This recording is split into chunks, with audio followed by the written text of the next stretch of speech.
আজকে আমাদের সিজনের লাস্ট কাজ 2023-এর রিসেপশনের স্টেজ।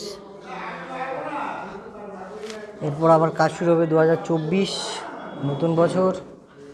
সবার ভালো কাটুক, আশা করি আরও ভালো ভালো কাজ আপনাদের দেখাতে পারবো।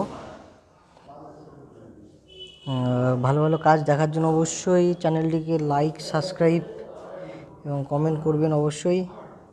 এবং আরও ভালো ভিডিও জন্য আমাদের ফটোগ্রাফি বিএস ফটোগ্রাফি, ঠাকুরপুরা, বরকইল, বালুরঘাট, দক্ষিণ দিনাজপুর। কন্ট্যাক্ট নাম্বার ডেসক্রিপশানে দেওয়া আছে ইউটিউব ভিডিওর, অবশ্যই যোগাযোগ করে নেবেন। এখানে সিনেমেটিক, নর্মাল